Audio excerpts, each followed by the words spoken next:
حسن ہی یہی ہے. وَكَذَلِكَ جَعَلْنَاكُمْ أُمَّةً وَسَطًا, اللہ فرماتے ہیں ہم نے تم کو معتدل امت بنایا ہے. وسط کسے کہتے ہیں؟ بیچ, بٹوین کو ہم پیار سے وسط کہتے ہیں. بٹوین تو سمجھتے ہیں نا, دو چیزوں کا بالکل, دو انتہاؤں کا درمیان, اسے کیا کہا جاتا ہے؟ دیکھو عربی میں ایک ہوتا ہے وسط سین کے ساکن کے ساتھ, اور ایک ہوتا ہے وسط, دونوں میں فرق ہے.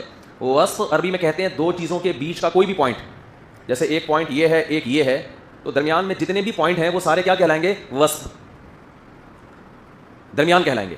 لیکن وسط کہیں گے دو چیزوں کے بالکل بیچ. 100 فٹ کی اگر 100 فٹ کا ایک اسکیل ہے تو 50 فٹ کے بعد جو پوائنٹ ہوگا وہ کیا کہلائے گا؟ وہ وسط کہلائے گا. تو اللہ نے یہ نہیں فرمایا کہ ہم نے تم کو امت وسط بنایا, بلکہ فرمایا امت وسط بنایا. تبھی عرب کہتے ہیں کہ الوسط یتحرک والوسط لا یتحرک. تحرک کا معنی ہوتا ہے حرکت آنا, وسط پہ حرکت ہے نا, ارے بھائی سین پہ حرکت آ رہی ہے نا زبر, لیکن یہ متحرک نہیں ہے, یہ ایک پوائنٹ ہے, یہ ہلے گا نہیں اپنی جگہ سے, بالکل دو نقطوں کے بیچ کا حصہ. اور وسط کیا ہے؟ ساکن ہے, لیکن یہ متحرک ہے, یعنی ادھر بھی ہے ادھر بھی ہے ادھر بھی ہے ادھر بھی ہے ادھر بھی ہے, کہیں بھی ہوگا وسط کہلائے گا. تو وسط متحرک ہوتا ہے اور وسط متحرک نہیں ہوتا, حالانکہ وسط تو متحرک ہوتا ہے اور وسط متحرک نہیں. ٹیکنیکل پوائنٹ ہے, کبھی رات کو تنہائی میں بیٹھ کے غور کیجیے گا, سمجھ میں آ جائے. ٹھیک ہے, نہیں آئے تو پھر ایسا نہیں اسی پہ ساری زندگی غور کرتے رہیں بیٹھ کے, چھوڑ دیں اس کو. تو اللہ نے میرے بھائی ہمیں کیا بنایا؟ امت وسط, معتدل, دو انتہاؤں کے بالکل بیچ میں, ہر چیز میں. تکبر, تواضع, عاجزی, انکساری, اخلاق, سخاوت. سخاوت بھی ایک حد تک پسند ہے. وَلَا تَجْعَلْ يَدَكَ مَغْلُولَةً إِلَىٰ عُنُقِكَ, اللہ فرماتے ہیں نہ اتنے کنجوس بنو کہ اپنے ہاتھ گردن سے باندھ لو, جیب سے دھیلا ہی نہیں نکلتا. نہ کبھی اپنے محلے کی مسجد کے لیے روکڑا نکلا جیب سے, نہ کبھی کسی مدرسے کے لیے, نہ بہن بھائیوں کے لیے, نہ مستحقین کے لیے. اتنے کنجوس, نہ کبھی کسی کو کھلا رہے ہیں, نہ کبھی دوستوں کی دعوت, ہمیشہ دوسروں کے خرچے پہ کھا رہے ہیں. یہ کنجوسی کی کیا ہے؟ ایک پوائنٹ ہے, انتہا ہے. اور سخاوت کی انتہا کیا ہے؟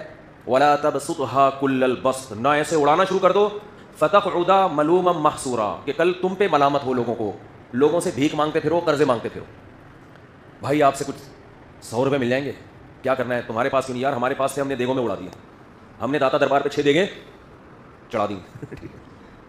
بھائی لاکھ روپے مل جائیں گے, گھر میں راشن ڈالنا ہے, کیا کرنا ہے لاکھ روپے کا؟ تیری تو اتنی تنخواہ, اتنے پیسے جمع کیے تھے, بھائی وہ اپنی شادی میں اڑا دیے, وہ فلاں ٹرسٹ میں دے دیے. تو قرآن نے کیا کہا؟ وَابْتَغِ بَيْنَ ذَلِكَ سَبِيلًا, ان دو انتہاؤں کے درمیان راستہ تلاش کرو. کیا الفاظ ہے قرآن کے, دیکھو, وَابْتَغِ تلاش کرو, بَيْنَ ذَلِكَ ان دونوں پوائنٹ کے درمیان, سبیلا راستہ.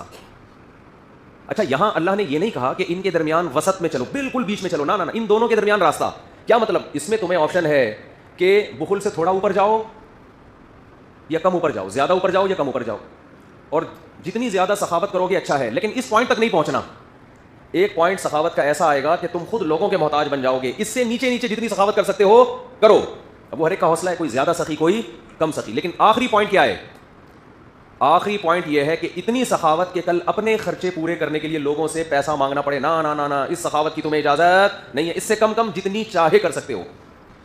کیا زبردست پوائنٹ ہے یا نہیں ہے؟ اس سے کم جتنی چاہو کر لو. تو پھر کوئی کم سخی ہوگا, کوئی زیادہ سخی. تو ہر چیز میں کیا حکم دیا بھائی؟ درمیانی راہ اختیار. تو آپ مجھے بتاؤ, صفائی میں بھی ایسا ہی ہے. طہارت کا ہمیں حکم دیا, قضاء حاجت کے بعد استنجا کرو, غسل جنابت کرو, کم سے کم 3 دفعہ پانی بہاؤ جسم پہ. یہ کیا ہے؟ اعتدال. اب آپ کو طہارت کا ہیضہ اگر ہو جائے, واش روم سے نکل ہی نہیں رہے آپ, بار بار شک ہو رہا ہے یہ بال تو نہیں خشک ہو گیا, بار بار شک ہو رہا ہے پیشاب کا قطرہ تو نہیں نکل گیا, تو یہ طہارت نہیں ہے بلکہ یہ طہارت کا ہیضہ ہے. ایک صاحب کا فون آیا, زیادہ تر یہ وہم خواتین کو ہوتا ہے. وہ صاحب کہنے لگے کہ میں نے استنجا کیا, ہاتھ دھویا, تو مجھے یہ کہ میرے ہاتھ سے جو پانی لگا ہے وہ پانی پہلے گندگی کو لگا تھا, تو وہ پانی کیا ہو گیا تھا؟ ناپاک. کہہ رہے پھر میں نے جب واش روم کا دروازہ پکڑا ہے کنڈی کھولنے کے لیے, تو کنڈی کیا ہو گئی؟ ناپاک. اور جب کنڈی ناپاک ہوئی تو میں پھر یوں کر کے میں نے دیوار پہ ہاتھ لگایا, تو دیوار کیا ہو گئی؟ پھر میں, اب وہ ایسے آ رہے ہوتے ہیں واش روم سے یوں کر کے, کہیں ہاتھ نہ لگے کسی, ایسے بیڈ پہ ایسے کر کے بیٹھیں گے عجیب اسٹائل سے. نبی صلی اللہ علیہ وسلم استنجا کرنے کے بعد, پانی سے استنجا کرنے کے بعد اپنے ازار پہ پانی کی چھینٹیں مار دیا کرتے تھے. ایک دفعہ جب آپ پیشاب کر لیں تو تسلی کریں کہ قطرہ آنا بند ہو گیا کہ نہیں. جب بند ہو گیا اب دوبارہ اس طرف غور ہی نہ کریں, اب نہیں دیکھیں کیا ہو رہا ہے. تو نبی کیا کرتے تھے کہ اپنے ازار پہ پانی کی چھینٹیں, وہم کو, تاکہ وسوسوں کا دروازہ بند ہو جائے.